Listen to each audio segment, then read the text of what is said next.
जनता जानना चाहती है कि आप चुनाव फिर से लड़ेंगे या नहीं लड़ेंगे। इस बार वैसा मन नहीं। कोई एक आदमी अगर नहीं लड़ना चाहता तो वहाँ 10 लोग चुनाव लड़ने के इच्छुक।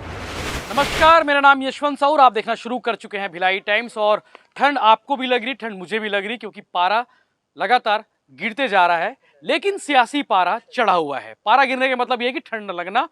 डिग्री जो है 5 डिग्री, 4 डिग्री, 7 डिग्री छत्तीसगढ़ के शहरों के जो पारा है, जो न्यूनतम पारा है, वो गिर चुका है। लेकिन सियासी पारा छत्तीसगढ़ का अचानक से आज शाम के बाद से चढ़ गया है। चढ़ गया मतलब बातें होने लगी है किसी विषय पे और चर्चा होने लगी है किसी के बयानों पे।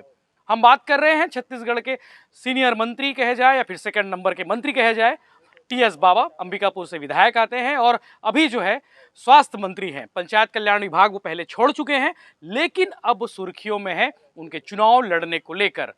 कुछ दिनों से कुछ बातें चर्चा में थी कि टीएस बाबा चुनाव लड़ेंगे नहीं लड़ेंगे।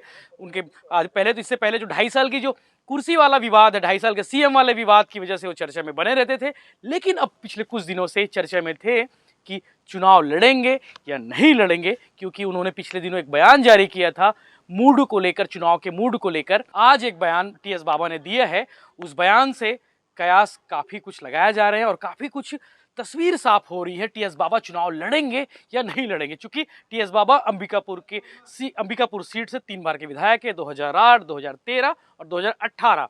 2018 में उनके चेहरे पर बात हो रही थी, चूंकि घोषणा पत्र बनाने वाले में से प्रमुख चेहरा टीएस बाबा थे और मुख्यमंत्री का चेहरा भी थे।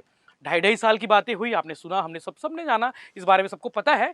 लेकिन आज एक बयान आया, बयान में बाबा ने कहा कि जो मूड 2018 में हुआ था, जो मूड 2013 में हुआ था और जो मन बना था 2008 में चुनाव लड़ने को लेकर, वो इस बार नहीं बन रहा है।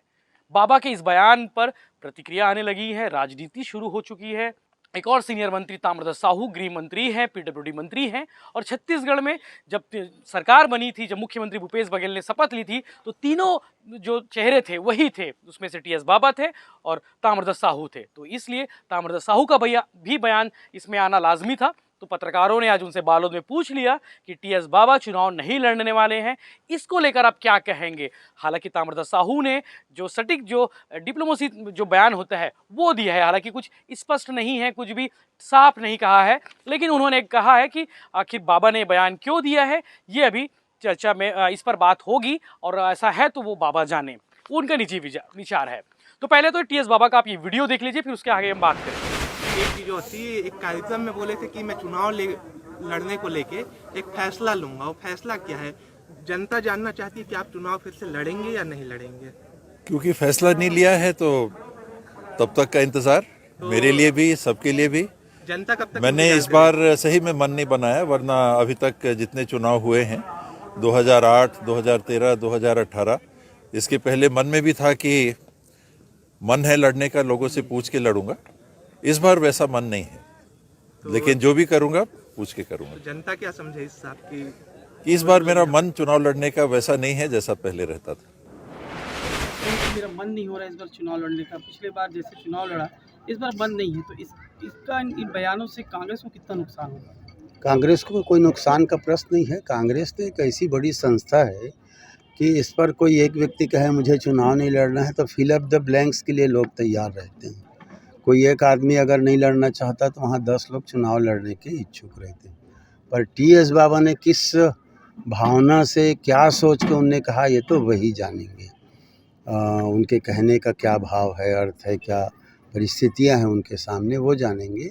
लेकिन उससे कांग्रेस को कोई असर इससे पड़ेगा ऐसा नहीं है, क्योंकि बहुत पुरानी संस्था है, बड़ी संस्था है, काफ़ी झंझावत झेलने वाली संस्था है, देश की आज़ादी को झेलने वाली ये संस्था है।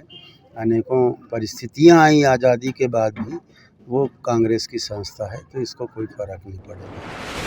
मंत्री टीएस बाबा के बाद आपने ये बयान ताम्रध्वज साहू का भी सुना होगा। ताम्रध्वज साहू ने क्या कुछ कहा है ये बयानों से आपने सुना ही होगा। अब देखने वाली बात ये है कि इस पर कितने दिनों तक सियासत होती है ये वक्त बताएगा। लेकिन बाबा ने आज तीर छोड़ दिया है बयानों का, और ये तीर दूर तक जाएगी और आने वाले राजनीतिक समीकरण भी बदले जाएंगे। तो कई लोग तो ये भी सवाल कर रहे हैं कि अब टीएस बाबा चुनाव नहीं लड़ेंगे तो मुख्यमंत्री कैसे बनेंगे। तो कई लोग ये भी बोल रहे हैं कि उम्मीदें बाबा की खत्म हो चुकी है, इसलिए बाबा चुनाव नहीं लड़ेंगे, संगठन पर काम करेंगे या फिर कुछ और XYZ।